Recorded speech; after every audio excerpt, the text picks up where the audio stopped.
여러분 안녕하십니까? 광주 MBC 뉴스투데이 시작합니다. 먼저 오늘의 주요 뉴스입니다. 독감 백신을 접종한 뒤 사망하는 사례가 전국적으로 잇따르면서 불안감이 확산하고 있습니다. 정부는 접종을 중단할 상황은 아니라고 밝히고 있지만 불신을 잠재우려면 조속한 원인 조사가 필요합니다. 광주와 장성에서 코로나 지역 감염 확진자가 잇따라 발생했습니다. 방역당국은 확진자들의 동선을 중심으로 접촉자들을 찾고 있습니다. 지난 여름 5명의 사망자를 낸 곡성의 산사태는 총체적인 인재라고 경찰이 결론 내렸습니다. 경찰은 시공사 관계자는 물론 감독 공무원들도 입건했습니다. 광주 제2순환도로 운영을 둘러싼 광주시와 맥쿼리의 재협상이 졸속으로 이뤄져 막대한 재정 손실이 발생했다는 지적이 국감에서 제기됐습니다. 광주시는 운영권 회수가 가능한지 검토하고 있습니다. 광주와 전남에서 독감 백신을 접종한 뒤 사망하는 사례가 잇따르고 있습니다. 광주, 목포, 순천에서 8, 90대 노인 3명이 잇따라 숨졌는데요. 보건당국은 백신과의 연관성은 낮다고 보고 있지만 원인을 규명하기 위해 추가 조사를 벌이기로 했습니다. 조희원 기자입니다. 지난 19일 순천의 한 동네 의원에서 독감 백신을 맞은 81살 A씨. 예방접종을 한 직후에는 별다른 이상을 보이지 않았습니다. 하지만 어제 아침 갑작스럽게 가슴 통증을 호소하며 쓰러졌습니다. 의식하고 호흡이 없다고 그래서 흉통을 호소한 다음에 화장실에서 이제 쓰러졌다고 그 신고가 그렇게 들어왔습니다. A씨는 가족들의 신고로 곧바로 순천 한국병원으로 옮겨졌지만 오전 8시 50분쯤 숨졌습니다. 어제 오전 기준 전국 14번째 사망자입니다. A씨가 맞았던 독감 백신은 녹십자가 생산한 지시플루 코드리밸런트로 지난 21일 사망한 제주 지역 68살 남성이 맞은 백신과 같은 종류입니다. 유가족에 따르면 A씨는 평소 고혈압과 당뇨, 협심증 등의 기저질환을 앓고 있었습니다. 또 광주 전남 지역에서는 상온 노출된 백신 17만 명분을 이미 전량 회수했기 때문에 병원 측은 사망 원인이 심근경색일 가능성에 무게를 두고 있습니다. 하지만 전남도는 정확한 사망 원인을 밝히기 위해 역학조사관을 파견하기로 했습니다. 발생 경위라든지 접종한 거랑 사망건 간에 인과관계가 있는 건지 거기 병원 진료하신 분들 면담하고 보호자분들 면담하고 이런 식으로 진행하시거든요. A씨와 같은 의원에서 독감 백신을 맞은 사람 중 추가 이상 반응을 보인 사례는 아직까지 접수되지 않고 있습니다. 보건당국은 만약의 사태에 대비해 고령자와 기저질환자의 경우 독감 예방접종을 하기 전에 반드시 의사와 상담할 것을 당부했습니다. MBC 뉴스 조희원입니다. 이처럼 독감 백신을 맞고 사망하는 사례가 전국에서 속출하면서 시민들의 불안감이 급속도로 퍼지고 있습니다.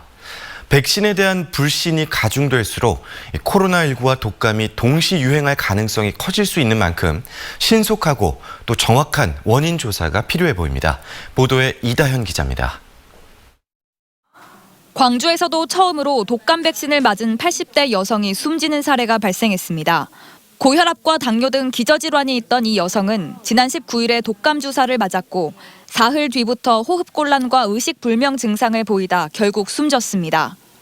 광주 전남뿐만 아니라 전국적으로 사망자가 잇따르자 독감 백신 접종자는 눈에 띄게 줄고 있습니다. 의료기관엔 제품에 문제가 없는지 맞아도 되는지 문의가 늘어났습니다. 컨디션이 좀 안 좋은데 맞아도 될지, 그리고 혹시 지금 맞는 주사가 제약회사나 이런 게 어떤 것인지에 대해서 문의가 더 많이 늘어나셨죠. 이렇게 독감 백신에 대한 불안이 커질수록 코로나19 방역이 위협을 받을 수 있다는 지적이 제기되고 있습니다. 백신을 맞지 않아 독감에 걸리는 시민들이 늘면 동시 유행 가능성이 높아지고 독감과 코로나19의 증상이 비슷해 방역 현장에서 혼선이 일어날 수 있기 때문입니다. 독감과 코로나19에 동시에 감염될 경우 사망률이 높아진다는 해외 연구 결과도 있습니다. 광주시는 아직까지 백신과 사망 사이의 인과관계는 없다며 접종을 권장하고 있습니다.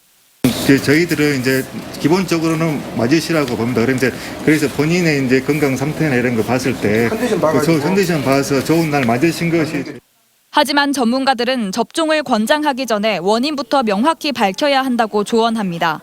예년과 달리 사망자 보고가 많으니까 그 부분에 대해서는 지금 부검을 들어간 부분 합쳐가지고 정부에서 속히 원인 규명을 하고 진상을 다 밝히는 것이 필요하다고 보는 겁니다.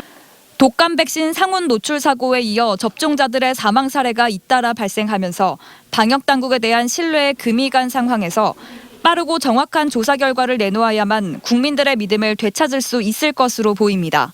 MBC 뉴스 이다현입니다. 광주와 장성에서 코로나19 지역 감염 확진자가 잇따라 나왔습니다. 광주시에 따르면 장성 요양병원에 입원하기 전 코로나19 검사를 받은 40대 여성이 양성 판정을 받아 전남의 179번째 확진자가 됐습니다. 이어 이 여성과 접촉한 광주 북구 문흥동에 사는 친인척 2명이 어제 코로나 양성 판정을 받아 광주 505번째, 506번째 확진자가 됐습니다. 광주시는 전남 179번째 확진자를 비롯해 이들의 친인척인 광주 506번째 확진자의 동선을 조사하고 있습니다.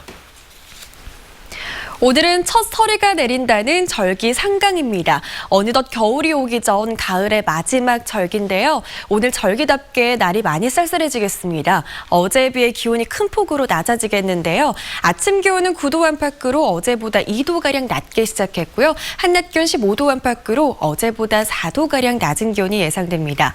이대로 겨울이 오는 건 아니겠고요. 일요일 오전까지는 추위가 이어지겠지만 일요일 낮부터는 다시 기온이 오르겠습니다. 기온이 부쩍 낮아지기도 했지만 바람이 강하게 불면서 체감 온도는 더 낮겠습니다. 특히 서해안 지역을 중심으로 강풍특보가 발표된 가운데 최고 초속 14m에 달하는 강한 바람이 예상됩니다. 추위도 추위지만 건조한 날씨 속에 강한 바람이 불기 때문에 화재 사고에도 주의가 필요하겠습니다. 하늘 모습 보시면 어제 가득했던 황사먼지는 모두 거친 상태고요. 대부분 지역에서 대체로 맑은 날씨가 예상됩니다. 다만 서해안 지역은 종일 산발적인 빗방울이 떨어질 수 있겠습니다. 날씨 정보였습니다. 지난 여름 집중호우 때 주민 5명이 숨진 곡성의 산사태는 인재였다고 경찰이 결론을 내렸습니다.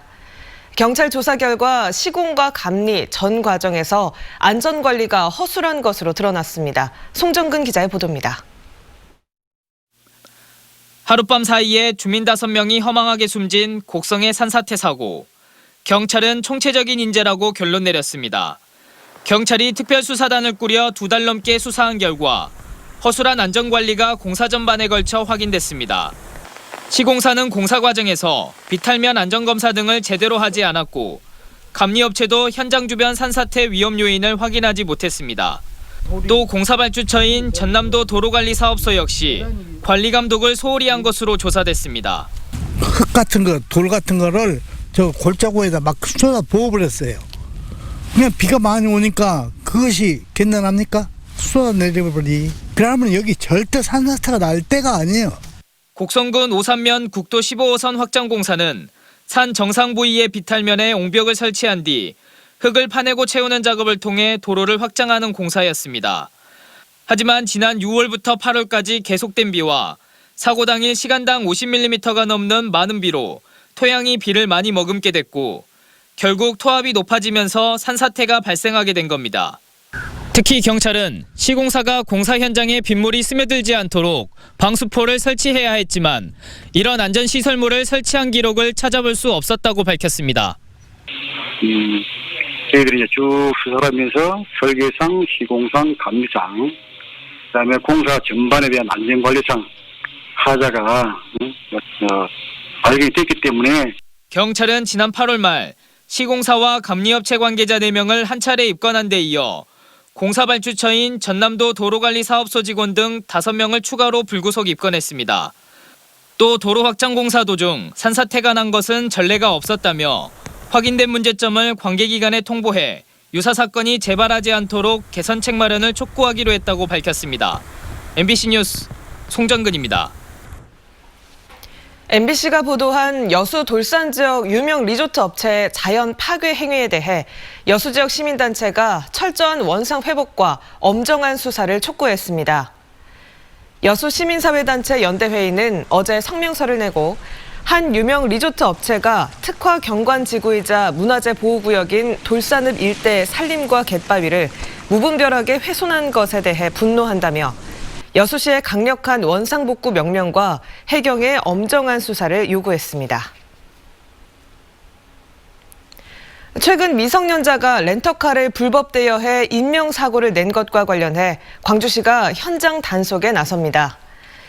광주시는 렌터카 조합과 함께 오는 26일부터 다음 달 6일까지 지역의 61개 렌터카 업소와 카쉐어링 업소를 대상으로 운전면허 등 대여 자격을 확인하는지 점검하고 카쉐어링 예약소에 대한 현장 점검도 벌일 예정입니다.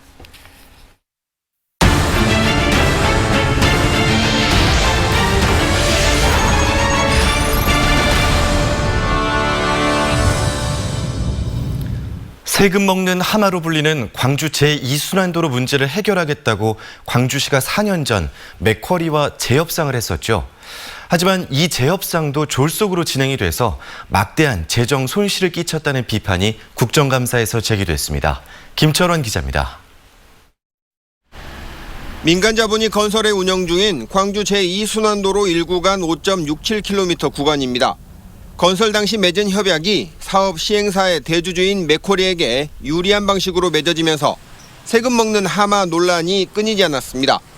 광주시가 밑 빠진 독에 물 붓기를 그만하겠다며 운영한 지 15년 만인 지난 2016년 맥쿼리 측과 재협상에 들어갔고 적자 보전 방식을 최소 수입 운영 보장제에서 투자비 보전 방식으로 바꾸는 식으로 사업 재구조화 협상을 이끌어냈습니다.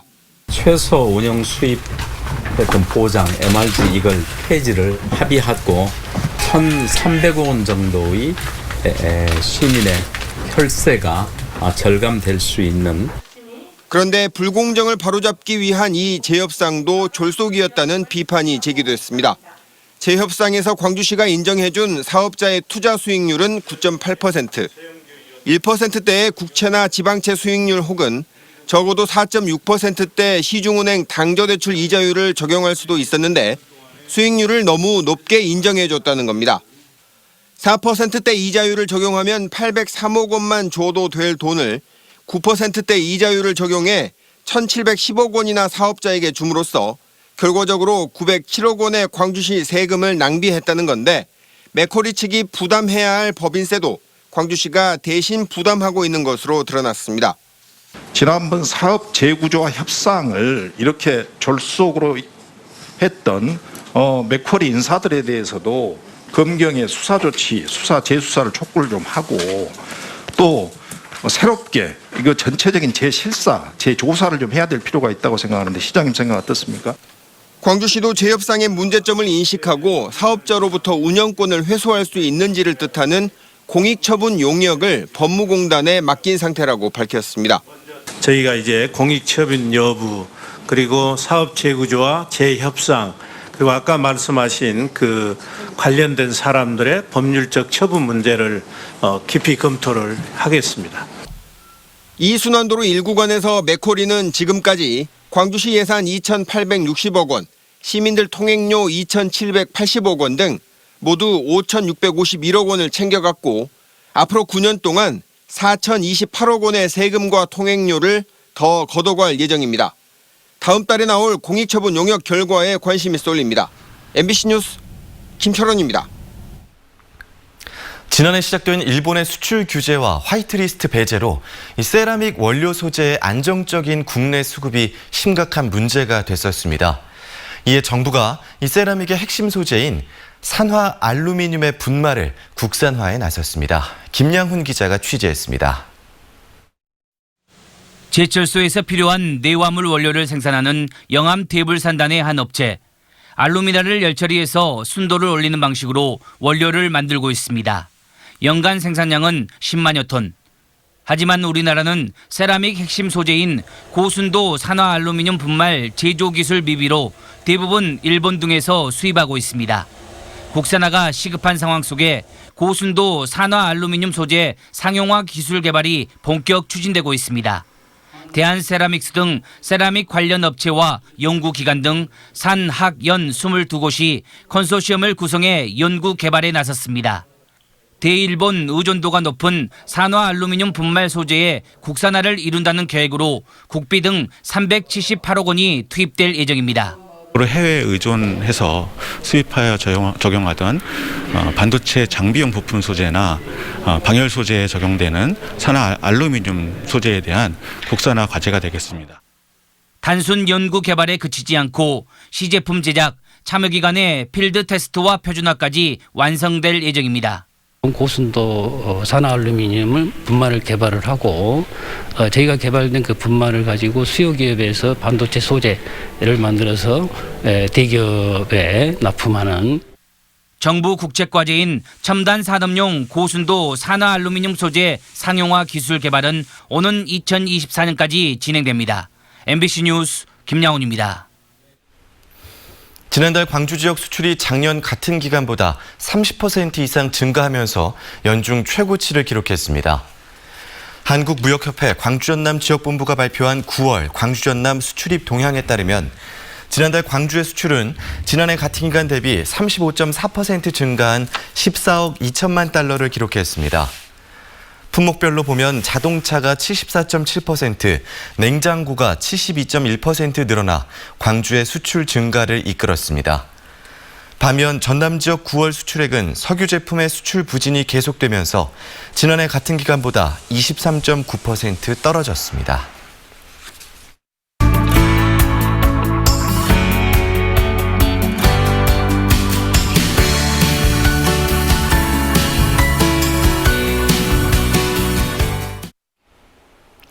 최근 지역 예술계에선 화풍을 아예 바꾼 어느 중견 작가의 변신이 화제였습니다. 그 변신만큼이나 주목받았던 사람이 1년간 이 작가를 아낌없이 지원해온 박헌택 영무토건 대표였는데요. 복합문화공간 김넷과를 만들어 운영하고 지역 예술계의 후원을 아끼지 않는 박헌택 대표의 이야기를 직접 들어봤습니다. 저희가 지금 있는 이곳 김내과를 만든 분입니다. 박헌택 영무토건 대표님 만나보겠습니다. 대표님 안녕하세요. 네, 반갑습니다. 지금 저희 주변에도 이렇게 작품들이 좀 있는데요. 구름 화가로 유명한 강훈 작가의 작품, 최근에 좀 화풍을 바꿨잖아요.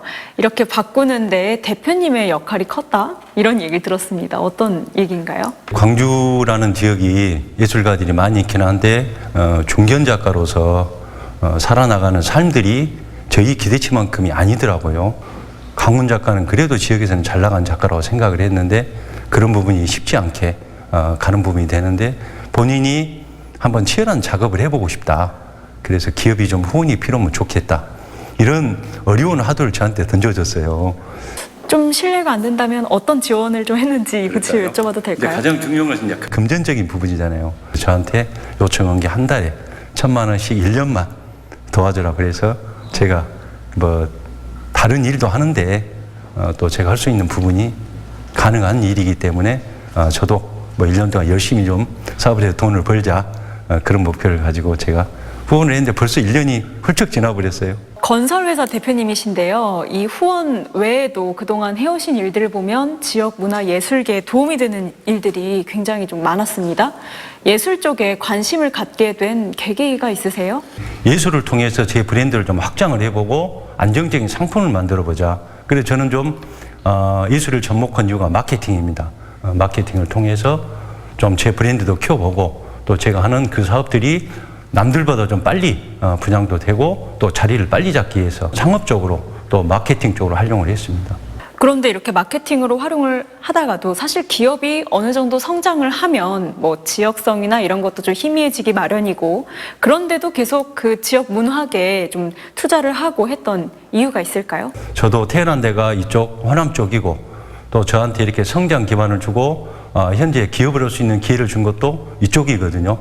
또 이분들 중에 거기에 선배들 또 가족들 또 그 다른 분들이 예술을 해 나갈 거 아닙니까? 그래서 이제 그런 분들을 후원하는 게 저는 당연하다. 또 그리고 저뿐만 아니라 저를 기점으로 해서 또 저의 모습을 보고 아름답게 기억하신 분들은 또 다른 저의 모습을 따라가지 않겠는가. 네, 이런 생각을 해보면서 저는 그런 일 있으면 계속 참여를 하고 있고 지금은 제가 이제 그 기업적인 것도 하고 있지만은 광주문화재단 광주 비엔날레 재단도 제가 이사로 참여해서 같은 활동들을 꾸준히 하고 있습니다. 예술계를 좀 지원하면서 이전부터 해오셨으니까요. 좀 기억에 남는 순간도 있으신가요? 광주는 대인 시장이 예술 시장으로 바뀌어가지고 그 중심 역할을 하는데 그 역할의 한계성이 많이 나타나 있어요. 그래서 대인 시장 근처에 한번 만들어보자. 그게 이제 출발이 제가 이 김내과라는 오래된 병원 건물을 문화공원으로 살린 거였거든요. 저는 예술 실험을 여기서 계속 해보고 있거든요. 그래서 여기는 저한테는 하나의 예술의 시험 장소이기도 하고 또 어떤 부분이 확장성이 있고 어떤 부분이 또 확장성이 없는가에 대한 기회를 주는 공간이 여기이기 때문에 저는 이 공간을 통해서 계속 광주 지역의 여러 예술들을 보여주고 싶습니다. 대인동 김내과, 지금 여기 외에도요, 이제 또 양동에 김내과 2가 생긴다고 들었습니다. 여기는 어떤 공간이 될까요? 여기에서 제일 저희가 못한 게 작가들의 레지던시 공간이거든요. 그래서 그 공간이 한 번은 제가 시도를 해야 되겠다. 그 건물도 거의 40년 정도 된 건물인데 당초 저도 이제 그 건물을 철거하고 주차장을 만들 계획이었어요. 근데 이제 철거를 하고 가보니까 건물이 너무 아름답기도 하고 역사가 배어 있는 거예요. 그래서 그 건물을 이렇게 버려서는 안 되겠다. 그래서 이 공간은 광주의 또 중견 작가, 작업실이 없는 중견 작가 2분, 그 중에서 조각을 하신 2분을 제가 주변에 아름으로 천정을 받아가지고 그 2분을 위해서 저희가 공간 제공을 했는데 이런 공간들이 이제 계속 양동에 만들어지고 또 다른 지역에도 한번 만들어 볼 계획입니다. 우리가 흔히 광주를 예향이라고 하는데 이곳에 있는 지역 기업인이 예향의 정신을 좀 살릴 수 있는 이런 일들을 하고 계신 것 같아서 굉장히 인상적인 대화였다고 생각합니다. 네, 고맙습니다. 네, 오늘 말씀 고맙습니다. 네, 감사합니다. 배달 대행 업체들이 과도한 수수료로 폭리를 취한 자는 비판 속에 최근에는 자치단체들이 공공 배달 앱을 개발하고 있는데요. 목포에서는 소상공인들이 힘을 합쳐 배달앱 개발을 추진하고 있습니다. 박영훈 기자가 취재했습니다. 1년 반 전 문을 연 전남 목포의 한 중화요리 전문점. 매출의 60% 이상이 배달앱 주문입니다. 문제는 수수료. 대형 앱 회사들에 내는 수수료는 광고료를 포함해 8%에서 16%로 부담이 적지 않습니다. 매출의 한 60% 이상을 어플로 이렇게 주문을 받고 있어요. 이런 점에서 봤을 때 자영업자들은 앞으로 도저히 어플에 어떤 변화가 없으면 살아나갈 수가 없다. 이 같은 수수료 부담을 줄이겠다며 목포 지역 소상공인들이 직접 나섰습니다. 가칭 목포 배달앱이 책정한 수수료는 3%. 일정 규모 이상의 지역 화폐를 사용하는 소비자들에게는 10%의 적립금도 돌려줄 예정입니다. 3억 원에 이르는 앱 개발비는 시민주 공모 방식으로 진행하고 1,500개 이상의 업체를 가맹점으로 확보하겠다는 계획입니다. 목포 배달앱은 광고비가 없고 3% 착한 수수료로 월 1,500만 원 매출 시 최대 150만 원을 전략할 수 있습니다. 2달여간의 준비 기간을 거쳐 내년 초 출시 목표인 목포 배달앱. 소상공인과 소비자들을 모두 만족시키고 지역 배달 앱으로 안착할 수 있을지 관심이 모아지고 있습니다. MBC 뉴스 박영훈입니다. 광주 비엔날레 전시관 일대 경관이 크게 달라질 전망입니다. 광주시는 정부로부터 국제문화예술대회 이미지 개선 사업비를 지원받아 비엔날레 전시관 외벽에 미디어 아트 영상을 투사하고 전시 3관 후면에 유리벽을 설치하는 등 경관 개선 사업을 추진한다고 밝혔습니다. 광주시는 코로나로 인해 내년 2월로 연기된 제13회 광주 비엔날레 개막 이전에 개선 사업을 모두 끝낼 계획입니다. 2차례 공모에서 적격자를 찾지 못한 광주문화재단 대표이사 후보를 3번째 공모한 결과 13명이 지원한 것으로 나타났습니다. 광주시에 따르면 전현직 대학 교수를 비롯해 예술가 등 모두 13명이 지원서를 냈습니다. 임원추천위원회가 서류 면접 심사를 거쳐 후보자를 선정하면 시의회 인사청문회를 열어 광주시장이 대표를 임명하게 됩니다. 지난 10년 동안 광주 지역 초중고등학교 운동부가 창단되기보다 해체되는 사례가 많았던 것으로 나타났습니다. 광주시의회 정순애 의원이 시교육청으로부터 제출받은 자료를 분석한 결과 2011년부터 올해 상반기까지 광주 지역 초중고 운동부 35개가 창단하고 41개 운동부는 해체된 것으로 집계됐습니다. 정 의원은 스포츠 인재를 조기에 발굴해 집중적으로 육성할 필요가 있다며 학교 운동부가 해체 수순을 밟지 않도록 교육청 차원의 관심을 촉구했습니다. 이에 대해 광주시 교육청은 학생 수 감소로 운동선수를 희망하는 학생도 줄고 있다며 우수선수 학생 발굴에 힘쓰겠다고 밝혔습니다. 어느덧 겨울이 오기 전 마지막 가을 절기 상강입니다. 이 무렵이면 서리가 내린다고 하는데요. 그만큼 날이 많이 쌀쌀해진다는 뜻이겠죠. 실제로 오늘 어제에 비해 기온이 많이 낮아집니다. 아침 기온은 어제보다 2도가량 더 낮게 시작했고요. 한낮 기온은 15도 안팎으로 어제보다 4도가량 낮은 기온이 예상됩니다. 이대로 겨울이 오는 건 아닐까 싶으시죠? 이번 추위는 일요일 오전까지 이어지겠고요. 일요일 오후부터는 다시 기온이 오르겠습니다. 기온 자체도 부쩍 낮아지기도 했지만 찬바람이 불면서 체감 온도는 더 낮겠습니다. 특히 서해안을 중심으로는 강풍특보가 발표된 가운데 최고 초속 14m에 달하는 매우 강한 바람이 불겠습니다.